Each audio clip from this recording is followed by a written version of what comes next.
What is going on, everyone? My name is Boyd and I am back with some more Age Mythology, the Titans action, spawning in the bottom of the map in the red color, playing as Ra. His name is Grandmonster. His opponent today in the blue color, also playing as Ra, is from the PXX clan. His name is Mage. The map is Alfheim. And this is the Bill Gregg Open $1,000 Age Mythology, the Titans tournament. That is a mouthful, but that's what it is. This is a round of 64. We had 60 participants, which meant that 4 players got to buy through the first round. The rest have to duke it out, and this is one of the middle seeded brackets, so I'm expecting it to be a very close game. We have, I think this is an extended edition player in Mage, and we have a Nilla player in Grandmonster. So both players not so well versed on this recent patch that's just been released. So the tournament does coincide with a new patch, which has just a couple of changes. It wasn't too drastic. There's just some slight nerfs to some sort of over tweaked aspects to the game, such as what was it, like shifting sands got a slight nerf. I think there was an Uranus nerf in the Hyperion. I guess not Uranus, an Atlantean nerf by Hyperion. Apparently Strange Mage is also a Vibli player. Shows what I know. And we do see that we found a blue crystal shard. This is a relic which a lot of people think is very, very good, and it is situationally very, very good, and also in some situations does absolutely nothing. So you need to know you need to know how it works in that don't get certain upgrades because there's no point, or otherwise you know, like, it's kind of weird how it works. There's an Excel spreadsheet that Ipit made, which explains it all. I believe it might be Ipit, it might be someone else, but yes. If you're interested in Blue Crystal Shard, do check that one out over at RTS A Sanctuary. We've got the Arrows of Alpha over here, which is actually a really big relic for Egyptian wars. There's a lot of fighting that goes on underneath Tower Fire, and the extra 20% building pierce damage, it's going to make your base so much more powerful, much potent, and all that other stuff. We see Mage moving up. Did he decide to grab Hunting Dogs? Yes, we've got we've got Husbandry from Grandmonster. So Hunting Dogs for Mage and Husbandry for Grandmonster just shows a little bit different in the style. We see there was deer spotted, so it definitely could have gone Hunting Dogs. We also see Auroch over here as well, so it's actually not that low of a hunt map. Excuse me. In that we have a spawn of Auroch, and we have a spawn of deer, and we had like three elk here. Or we get stung by the classic Egyptian what's it called, when you're building a when you send 2 villages from your town center straight to the lumber camp or the mining camp, and you start building it.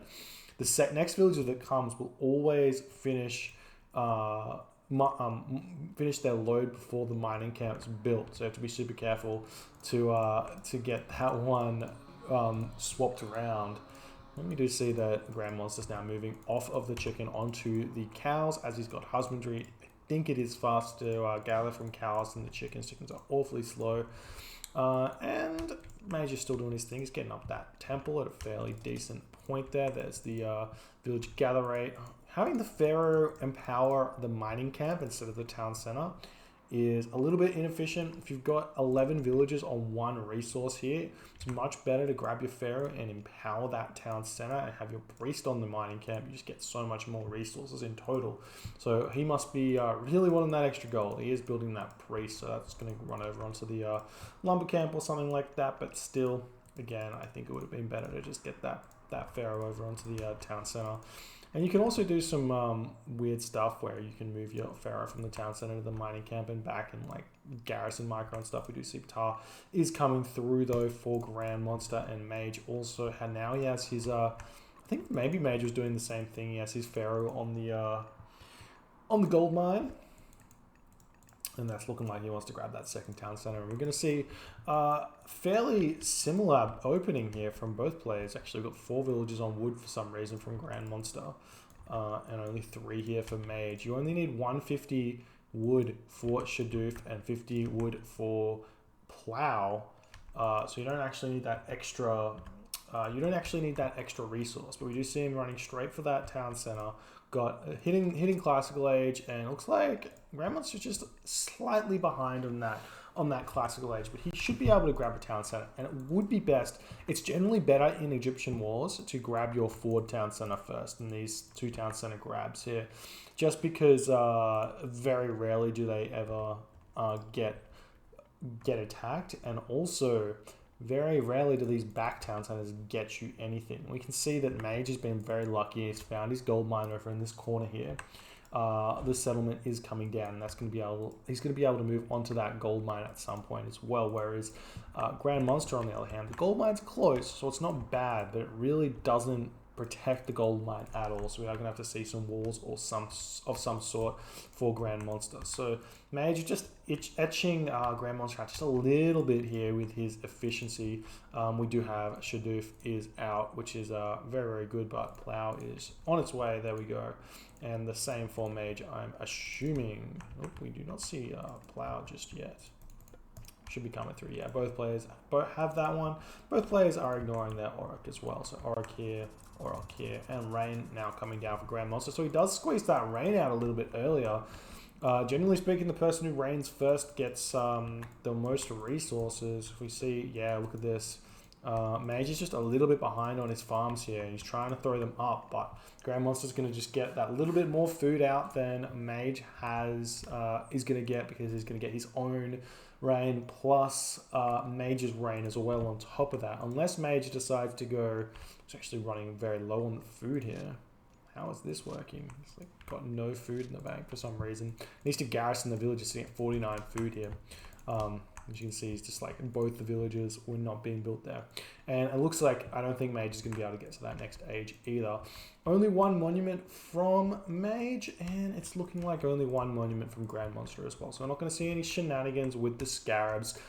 In Ra Wars, Scarabs are super powerful because you get the double Rain. So you get your own Rain, which gets you to the Heroic Age, and then you get your opponent's Rain, which will get you the extra 600 food or so for Scarabs, and you can get 2 Scarabs out, go 3 Scarabs, and then just whack down the opponent's Migdal Stronghold. And because they're Ra, very difficult for a Ra player to pick off those Scarabs, especially if you've got some chariots to back them up, to pick off the Pharaoh, and then the priests really don't do all too much damage to them at all because of the high pierce armor. Obviously, Hands of the Pharaoh is coming through for Grandmonster. It's going to allow his priest to pick up relics, give him a little bit more range.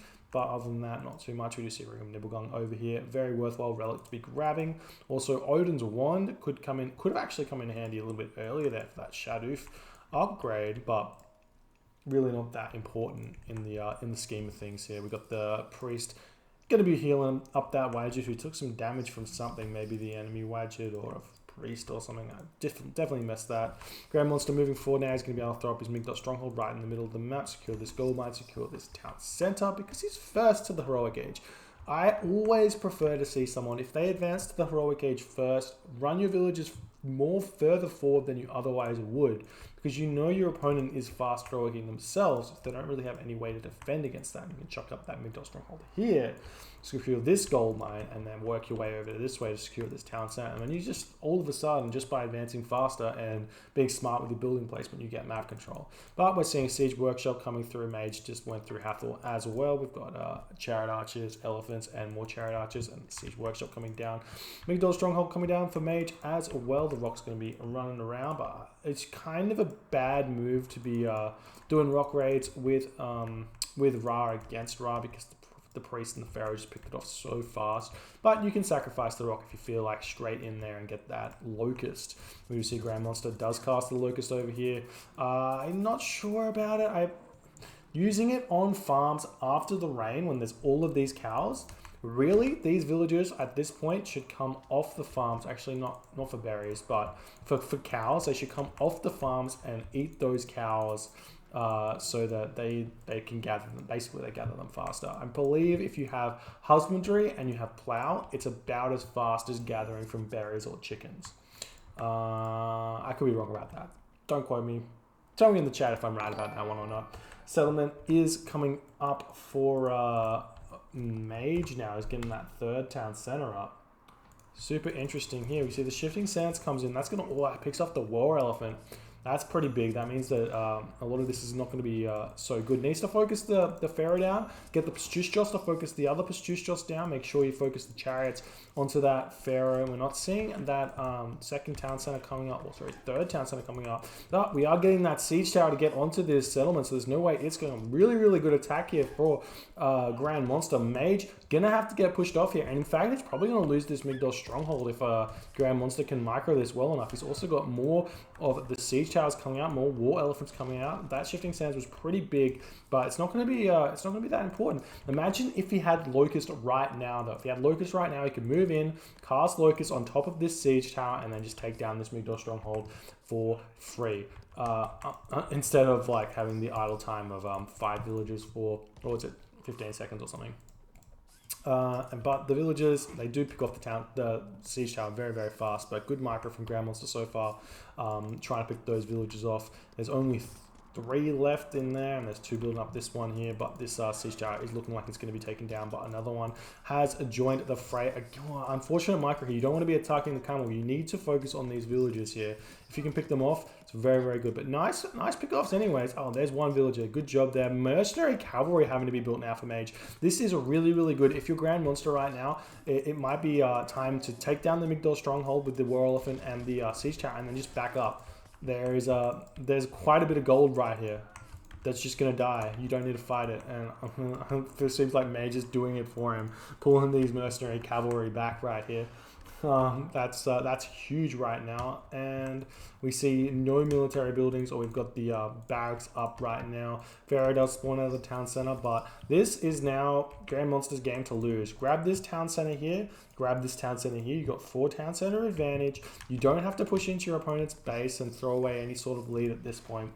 You can even just chill on the production of the elephants, get the villagers going, get a market up over in this corner here, start a trade route, and just get really far ahead. Alternatively, if you run your cavalry over to this location here and you start taking down this Migdol stronghold, it could be an option to finish the game, but I would much prefer the slow play here. Just make sure when you're ahead, you get more ahead. That is the idea that we like. Random villager being moved forward because the waypoint from the mercenary cavalry is still set up there, and it is looking like the market has been spotted by Grandmonster. A villager has been picked off as well, and Locust is coming down, looking like, well, that's actually a pretty big Locust right there. Only saving 1 villager out of the 6 or so that were there, so that's a nice 5 kills there. As you can see, using Locust on a location like this can be very profitable here. That's really big for Mage, but I'm not sure it's going to be enough at this point. Grandmonster's got 3 town centers, so those villagers that just died then will be replaced very fast. This town center going up with 1 villager. Just grab your priest, send him up here, empower it, get it up fast. Well, unfortunate micro there from Grandmonster. Must have been a misclick. Moves right into the middle of the army there. These chariot archers are a little bit too close. You need to get that Pastustios to be targeting down enemy Pastustios. They do have a 100% bonus versus those myth units there, so you want to be doing that. Get those chariots onto the Pharaoh as soon as you possibly can. That's why you get the chariots. Basically, chariot Pastustios combo, very important. 6 HP Pastustios back here. Need to get that guy re-healed if you can. But we'll see what happens in that regard.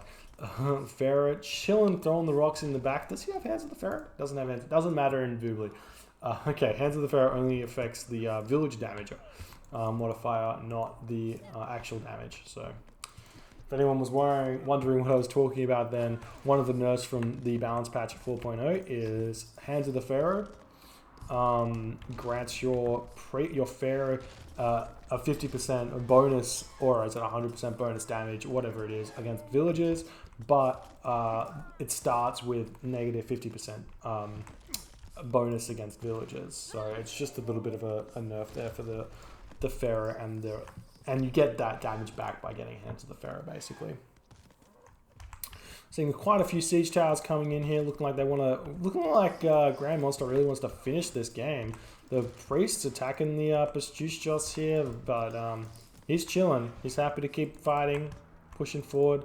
His town center's almost up. One chariot archer causing a little bit of an issue. Heavy chariots coming through right now, so you can see Grandmonster's economy is starting to get really big. He's almost in the mythic age, or at least advancing through to the mythic age, whereas Mage is not even close. 97 population to 160 population. This is looking very, very dire right now for Mage as Grandmonster secures that 4th town center. The market going up in the corner, almost in the corner, will be here in the corner, but beggars can't be choosers. It's fine. It's in a decent enough position. This is roughly where I told him to build it, so that's nice. He's listening to me.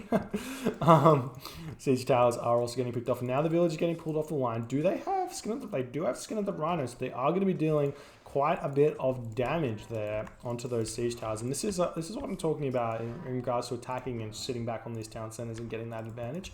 Pretty sure Grandmonster's on full villages right now, so that's fine, but he's going through Horus just to put the nail in the coffin here. But this gold mine's about to expire. There's really not much left here for Mage to be doing.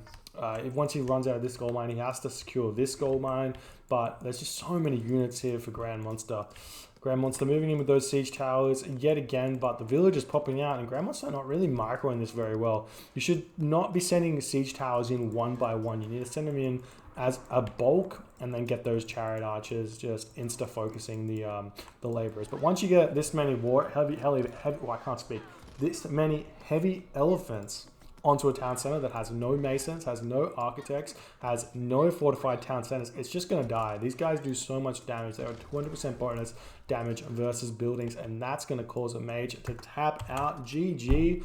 Well played there by Grandmonster. That early grab of that 3rd town center was just way too greedy from Mage. He had no real answer to this War Elephant, Chariot Archer, Siege Tower push that Grandmonster was doing, and he just timed it really nicely, got that siege tower onto the town center, so couldn't get that one up. And then the gold that Mage had acquired there was just not able to be of any effect, right? If he had that town center up, he may have been able to spam some mercenary, kill off the siege towers, and then force Grandmonster to back away there and then get the advantage through having the earlier 3rd town center, but did not happen that way, and Grandmonster steamrolls his way to game number 1. Let's move on to game number 2.